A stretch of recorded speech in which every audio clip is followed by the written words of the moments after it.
വരുന്ന അബ്ഡോമിനൽ ഡിസ്റ്റൻഷൻ, കീഴ്വായു പോക്ക്, ഛർദ്ദിക്കാൻ വരിക, ഓക്കാനം, വയറ് വേദന, വയറിൽ എന്തെല്ലാമോ അസ്വസ്ഥത, അവിടെയെല്ലാം നീറ്റലുണ്ടാകുക, നെഞ്ചിരിച്ചിലുണ്ടാകുക, നെഞ്ചിന് ബുദ്ധിമുട്ടായിട്ടുണ്ടാകുക, ഗ്യാസ് കയറുക, തലയിൽ മുതൽ താഴെ നഖം വരെയും ഗ്യാസ് കയറുന്ന ആൾക്കാരൊക്കെ ഉണ്ട്. നമുക്കറിയാം, നമുക്ക് പറ്റാത്ത എന്തെങ്കിലും സാധനങ്ങളൊക്കെ ഉള്ളിൽ ചെന്ന് കഴിഞ്ഞിട്ടുണ്ടെങ്കിൽ അത് എന്തെല്ലാം റിയാക്ഷൻ ഉണ്ടാക്കാം. നമുക്ക് സ്കിന്നിലൊക്കെ ചൊറിഞ്ഞു കടിക്കുമ്പോൾ തന്നെ അതിൻ്റെ ബുദ്ധിമുട്ട് എന്തുമാത്രമുണ്ട്.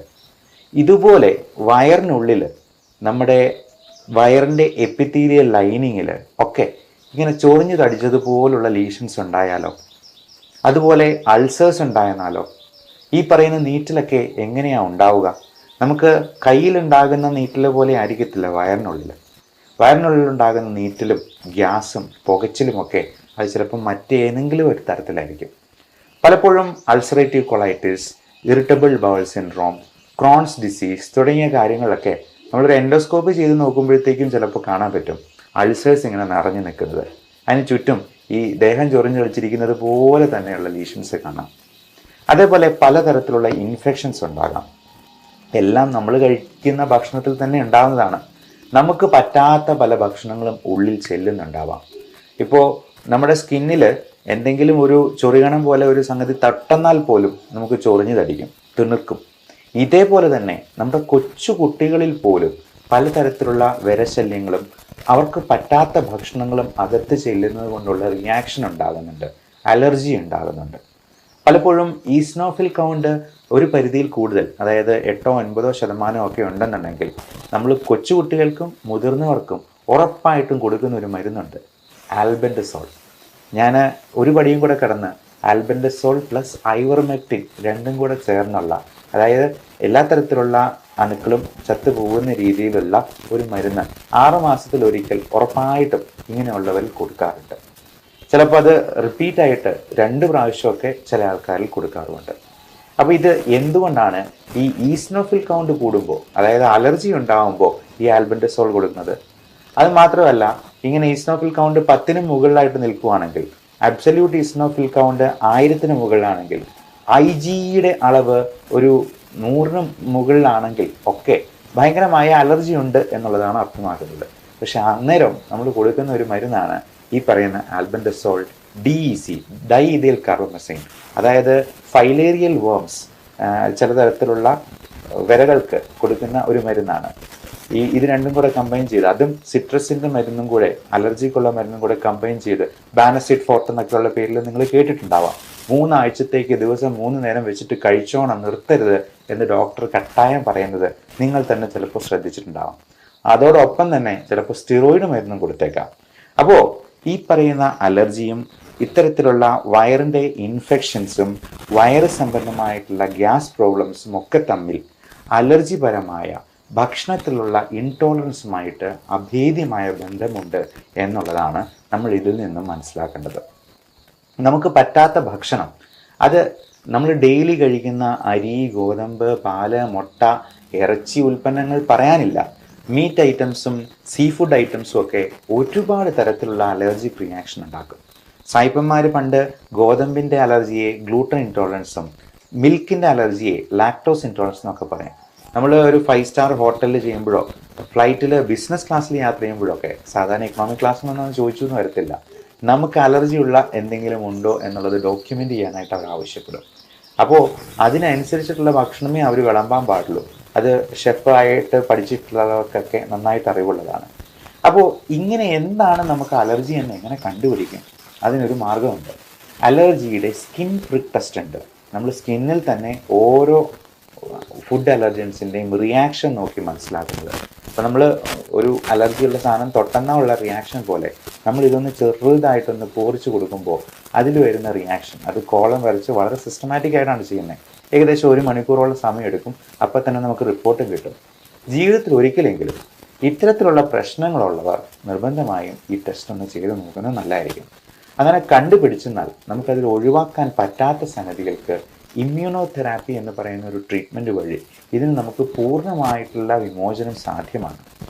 പഠനങ്ങൾ പറയുന്നത് 92% എഫിക്കസിയാണ് ഇതിന്.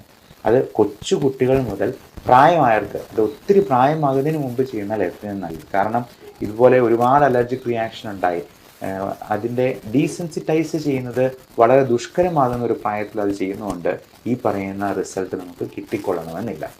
അതുകൊണ്ട് ഇങ്ങനെയുള്ള കാര്യങ്ങളെക്കുറിച്ച് നമ്മൾ മനസ്സിലാക്കുക. അടുത്ത കാര്യം, നമ്മൾ ഈ പറയുന്ന ദുഷ്കർ അല്ലെങ്കിൽ ഈ ജീർണിച്ചതും വേസ്റ്റ് ആയിട്ടുള്ളതുമൊക്കെ പുറന്തള്ളാനായിട്ട് നമ്മൾ ഭക്ഷണത്തിൽ ശ്രദ്ധിക്കേണ്ട, നമ്മുടെ ലൈഫ് സ്റ്റൈലിൽ മോഡിഫൈ ചെയ്യേണ്ടത് എന്തൊക്കെയാണ് എന്നുള്ളത് മനസ്സിലാക്കിയിരിക്കുക. നമുക്ക് എല്ലാവർക്കും അറിയാം, ഈ ആദ്യം പറഞ്ഞ പോലെ ചൂലിടിച്ച അടിച്ചു വൃത്തിയാക്കുന്നത് പോലെ ഫൈബർ കണ്ടൻ്റ് ഉള്ള ഭക്ഷണം വേണമെന്നുള്ളത്. പക്ഷെ നമ്മൾ എത്ര പേര് ഈ ഫൈബർ കണ്ടൻ്റ് ഉള്ളത് കഴിക്കുന്നുണ്ട്? നമ്മൾ കഴിക്കുന്ന മധുര പലഹാരങ്ങളും ബേക്കറി സാധനങ്ങളും മൈദ അടങ്ങിയിട്ടുള്ളതും ഈവൻ നമ്മൾ വാങ്ങിക്കുന്ന ഗോതമ്പിൻ്റെ ആട്ടയും അരി ആഹാരങ്ങളും ഒക്കെ വളരെ റിഫൈൻഡായി പോകുന്നു എന്നുള്ളത് നമ്മൾ മനസ്സിലാക്കിയിരിക്കുക. അത് തവിടിൻ്റെ അംശം തീരെ കുറവാണ്. ഇങ്ങനെ ഏറ്റവും റിഫൈൻഡ് ആയിട്ട് വരുന്ന അരിക്ക് സൗന്ദര്യം കൂടുന്തോറും അതിൻ്റെ ക്വാളിറ്റി കുറഞ്ഞു പോവുകയാണ് ചെയ്യുന്നത്. നമുക്ക് ഈ ഗ്ലൈസിമിക് ഇൻഡെക്സ് ഒത്തിരി കൂട്ടും. അപ്പം നല്ല വെള്ളരി ചോറ് മാത്രമേ ചില കുട്ടികളൊക്കെ ആണെങ്കിലും കഴിക്കത്തുള്ളൂ. അത് ഇച്ചിരി പൊട്ടും തടിപ്പും ഒക്കെ ആണെന്നുണ്ടെങ്കിൽ വേണ്ടാന്ന് പറയും. ഇപ്പം നമ്മൾ കേരളത്തിൽ നിന്ന് പുറത്തോട്ട് പോയിട്ടുണ്ടെങ്കിൽ എല്ലായിടത്തും വൈറ്റ് റൈസേ ഉള്ളൂ. അവർ ബ്രൗൺ റൈസ് കൊടുക്കുന്ന കഴിക്കുക പോലും ഇല്ല. എന്നാൽ ഏറ്റവും നല്ലത് നല്ല ബ്രൗൺ കളറിലുള്ള, പറ്റുമെങ്കിൽ ചുവന്ന നിറത്തിലിരിക്കുന്ന ചെമ്പാവരിയുടെയൊക്കെ ചോറ് കൊണ്ടുള്ള ഭക്ഷണങ്ങളാണ് എന്നുള്ളത് പ്രത്യേകം മനസ്സിലാക്കുക. നല്ല ചുവന്ന അരി കിട്ടും, അതാണ് ഏറ്റവും തവിടുള്ളത്. അല്ലെങ്കിൽ നല്ല തവിടിൻ്റെ കണ്ടൻ്റുള്ള മില്ലറ്റ്സ് പോലുള്ള, മില്ലറ്റ്സ് തന്നെ പല വെറൈറ്റി അവൈലബിൾ ആണ്. ബേബി മില്ലറ്റ്സ് പോലുള്ള സാധനങ്ങളും ചോളം പോലുള്ള സാധനങ്ങളും ഒക്കെ. അപ്പം അതിൽ എത്രത്തോളം തവിടുണ്ടോ അത്രത്തോളം നല്ലത്. പണ്ടൊക്കെ വീടുകളിൽ മുതിർന്ന കുട്ടികൾ ഇളയ കുട്ടികളോട് തമാശ പറയാണ്, എടാ നിന്നെ തവിട് കൊടുത്ത് വാങ്ങിച്ച കേട്ടോ, നിന്നെ കൊണ്ടൊരു ഉപയോഗമില്ല. പക്ഷേ ഇനി ഈ ഇളയ കുട്ടികൾക്ക് അവരോട് തിരിച്ചു പറയാം, തവിടിനാണ് ഏറ്റവും കൂടുതൽ പോഷകങ്ങളും ഉള്ളത്, ഏറ്റവും ആരോഗ്യം നമുക്ക് മെച്ചപ്പെടുത്താനായിട്ടും തവിടടങ്ങിയ ആഹാരമാണ് നല്ലത് എന്ന് നമുക്ക് തിരിച്ചു പറയാനായിട്ട് ഒരു വാദമുഖമായി. ഇനി ഇതിന് നമുക്ക് ഹോം റെമഡീസിനായിട്ട് എന്തൊക്കെ ചെയ്യാൻ പറ്റും? ഏറ്റവും നല്ല ഒരു ഹോം റെമഡി പറയാം. ഉലുവ എന്ന് പറയുന്ന സാധനം ഉണ്ടല്ലോ, ഈ ഉലുവ മോരും വെള്ളത്തിൽ അരച്ച് ചേർത്തിട്ട് അങ്ങ് കുടിക്കുക.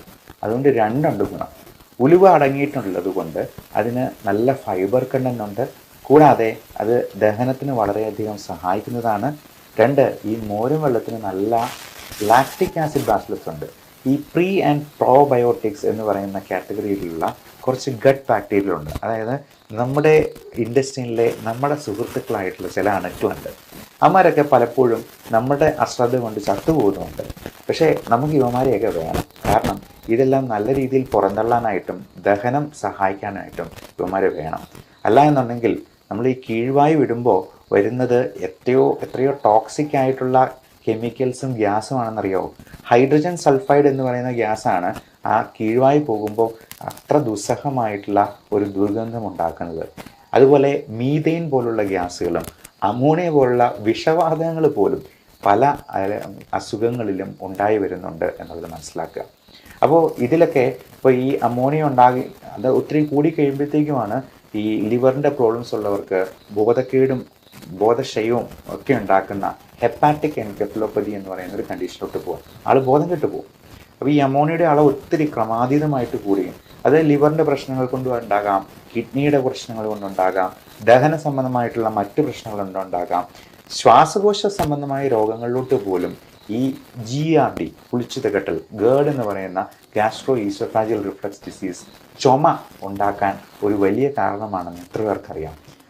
പലപ്പോഴും ഈ ചുമ പലയിടത്തും ട്രീറ്റ് ചെയ്തിട്ട് ഒരിക്കലും ഭേദമാകാതെ നമ്മുടെ അടുത്ത് വന്നപ്പോൾ ജസ്റ്റ് ഒരു പാൻഡോപ്രസോൾ ടാബ്ലറ്റ് അല്ലെങ്കിൽ ഒരു ഡോംസ്റ്റാൾ ടാബ്ലറ്റും കൂടെ കൂട്ടി ചേർത്ത് കൊടുക്കുമ്പോഴത്തേക്കും ആ ചുമ മാറുന്ന കാണാം.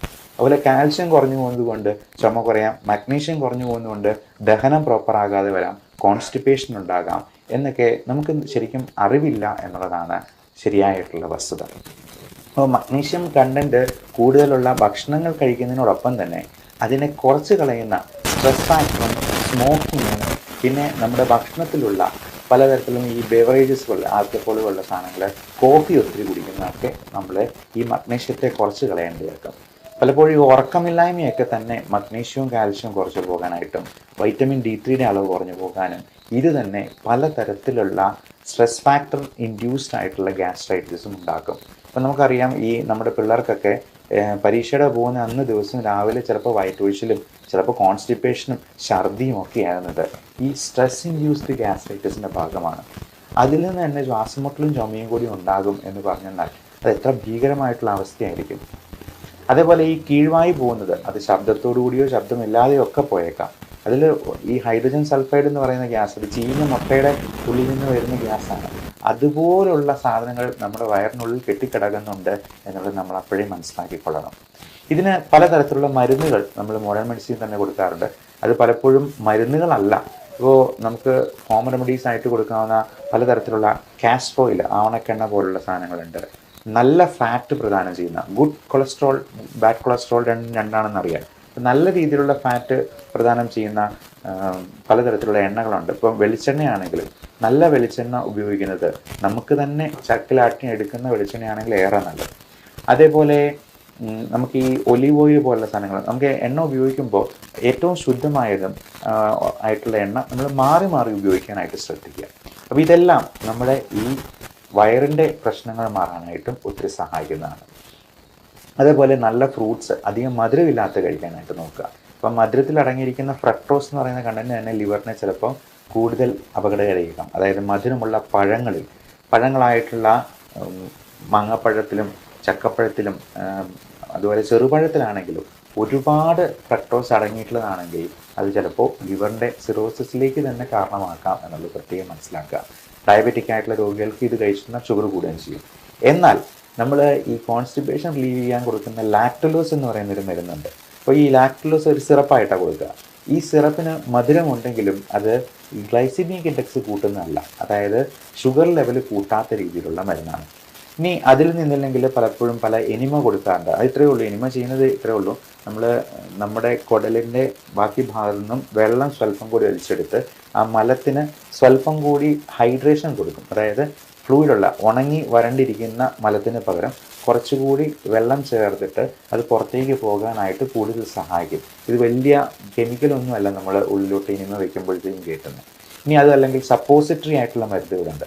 ഇതിൻ്റെയൊക്കെ ആക്ഷൻ ഇങ്ങനെയാണ്: നമ്മുടെ ബവൽ മൂവ്മെൻറ്റ്സ് കുറച്ചുകൂടി നന്നാക്കുക, അപ്പോൾ ഫൈബർ കണ്ടൻറ്റ് കൂട്ടുക. പലപ്പോഴും ഫൈബർ കണ്ടൻ്റ് ആയിട്ടുള്ള സാധനങ്ങൾ നമ്മൾ പൊടിയായിട്ടോ ഒക്കെ കഴിക്കാനായിട്ട് പറയും. അപ്പോൾ ഇതൊക്കെ ഗുളിക രൂപത്തിൽ ഇരുന്നെന്ന് വെച്ചിട്ട് ഇതൊന്നും വലിയ കെമിക്കലാണ് എന്ന് തെറ്റിദ്ധരിക്കരുത്. പലപ്പോഴും പല ആൾക്കാരും അയ്യോ ഇംഗ്ലീഷ് മരുന്നുകൾ മൊത്തം അപകടമാണ്, മൊത്തം പ്രശ്നങ്ങൾ ഉണ്ടാക്കും, സൈഡ് ഇഫക്റ്റ് ഉണ്ടാക്കും എന്നെല്ലാം പറയുന്ന ആൾക്കാരുണ്ട്. പക്ഷേ നമ്മളിത് ഗുളിക രൂപത്തിൽ കഴിക്കുന്നു എന്ന് കരുതി അതിനകത്ത് മൊത്തം കെമിക്കൽസ് ആണെന്ന് ധരിക്കരുത്. ഇതെല്ലാം പലപ്പോഴും പ്ലാന്റ് പ്രോഡക്ട്സിൽ നിന്നുണ്ടാക്കുന്ന മരുന്നുകൾ തന്നെയാണ്. അതെല്ലാം ഈ ഇംഗ്ലീഷ് മരുന്നുകളിൽ അലോപ്പതിയിൽ കൃത്യമായിട്ട് ഡോക്യുമെൻ്റ് ചെയ്ത് വെച്ചിട്ടുണ്ട് എന്ന് മാത്രമേ ഉള്ളൂ. പലപ്പോഴും ആയുർവേദത്തിലും ഈ പറയുന്ന ഗുളിക രൂപത്തിൽ കൊടുക്കാറുണ്ട്, അല്ലെങ്കിൽ സിറപ്പ് രൂപത്തിൽ കൊടുക്കാറുണ്ട്. അപ്പോൾ ഈ ഗുളിക രൂപത്തിൽ കാണുന്ന എല്ലാം കെമിക്കൽസ് ആണ് എന്ന് തെറ്റിദ്ധരിക്കരുത്. അപ്പോൾ പ്രകൃതിയിൽ നിന്ന് തന്നെ കിട്ടുന്ന മറ്റ് സാധനങ്ങൾക്ക് അതിനേക്കാൾ സൈഡ് എഫക്റ്റ് ഉണ്ടാവാം. ഈ പുകയില, നേരത്തെ പറഞ്ഞ പോലെ സ്മോക്കിംഗ് ഒരു വലിയ കോസാണ് നമ്മുടെ ദഹന പ്രക്രിയയെ തകിടം മറിക്കാനായിട്ട്.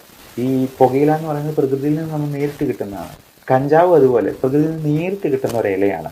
മദ്യമാണെങ്കിൽ പോലും പഴങ്ങളുടെയൊക്കെ സത്ത്, ലാലേട്ടൻ്റെ സിനിമയെ പറയുന്ന പോലെ ഈ സ്കോച്ച് വിസ്കി എന്ന് പറയുന്നത് പഴങ്ങളുടെ സത്തൊക്കെ ഊറ്റിയെടുക്കുന്ന നല്ല സാധനമാണ് എന്ന് തെറ്റിദ്ധരിക്കുന്ന കുടിയന്മാരൊക്കെ ഉണ്ട്. അപ്പോൾ ഇതൊക്കെ നമുക്ക് ഒരു സൈഡ് ഇഫക്റ്റും ഉണ്ടാക്കുന്നില്ലേ എന്ന് ചോദിച്ചാൽ തന്നെ അതിനകത്തുള്ള ആ ഒരു മണ്ടത്തരം, ഉദ്ദേശശുദ്ധി ഇല്ലായ്മ നമുക്ക് മനസ്സിലാക്കിയെടുക്കാവുന്നതേ ഉള്ളൂ. അതുപോലെ പലതരത്തിലുള്ള വിഷക്കായകളുണ്ട്. നമ്മുടെ ഭക്ഷണത്തിൽ തന്നെ ഉൾപ്പെടുന്ന പലതും നമുക്ക് അലർജി ഉണ്ടാക്കിയേക്കാം. ഇത്തരത്തിലുള്ള കാര്യങ്ങളെക്കുറിച്ച് നമ്മൾ കൃത്യമായി മനസ്സിലാക്കുക. അതിന് വേണ്ട നടപടികൾ നമ്മുടെ ഭക്ഷണശീലങ്ങളിലും ജീവിതശൈലിയിലും കൈക്കൊള്ളുക. എക്സസൈസ്, വ്യായാമം, നിത്യാഭ്യാസി കല്ല് കഴിച്ചെന്നാലും ദഹിച്ചു പോകും എന്നാണ് പറയപ്പെടുക. അപ്പോൾ നല്ല അധ്വാനമുള്ള, നല്ല എക്സസൈസ് ഉള്ള ഒരാൾക്ക് മാത്രമേ ദഹനവും പ്രോപ്പറാകത്തുള്ളൂ. മിക്കവാറും ഈ പ്രായമായവരൊക്കെ ഫുൾ ടൈം ഉറക്കമാണ്. അവർ കട്ടിലേന്ന് എടുക്കുന്നില്ല, പകലും ഉറക്കം, രാത്രിയിൽ ഉറക്കം. അപ്പോൾ ഇങ്ങനെ 24 മണിക്കൂർ ഉറങ്ങി കഴിഞ്ഞിട്ടുണ്ടെങ്കിൽ അവർക്ക് വയറ് സംബന്ധമായിട്ടുള്ള പ്രശ്നങ്ങളും മറ്റസുഖങ്ങളും ഈ ക്ഷീണം കൂടത്തേ ഉള്ളൂ. ഉറക്കം കൂടിയെന്നാലും പ്രശ്നമാണ്, അതുപോലെ തന്നെയാണ് ഉറക്കം കുറഞ്ഞു പോയെന്നാലും. അപ്പോൾ ഉറക്കത്തിന് മരുന്ന് എന്തെങ്കിലും കഴിക്കാൻ ഡോക്ടർ പറയുമ്പോൾ അയ്യോ ഇത് ഭയങ്കര സൈഡ് ഇഫക്റ്റ് ഉള്ളതാണ് എന്ന് പറഞ്ഞ് അവർ ഉറങ്ങാതിരിക്കും. അവസാനം അവരുടെ സ്ട്രെസ് ഫാക്ടർ തന്നെ ബാക്കിയുള്ള എല്ലാ അസുഖങ്ങളിലോട്ടും വഴിതെളിക്കും. അത് തന്നെ അവരുടെ അന്ത്യത്തിന് വരെ കാരണമാകുന്ന ഒരു അവസ്ഥ പലപ്പോഴും കാണാറുണ്ട്. അപ്പോൾ ഇങ്ങനെയുള്ള കാര്യങ്ങളെക്കുറിച്ച് നിങ്ങളുടെ പ്രിയപ്പെട്ടവരോട് ഷെയർ ചെയ്ത് കൊടുക്കുക. Love and regards, doctor Bipin Jose, Pulma medical centre, Pala Kanjirappally.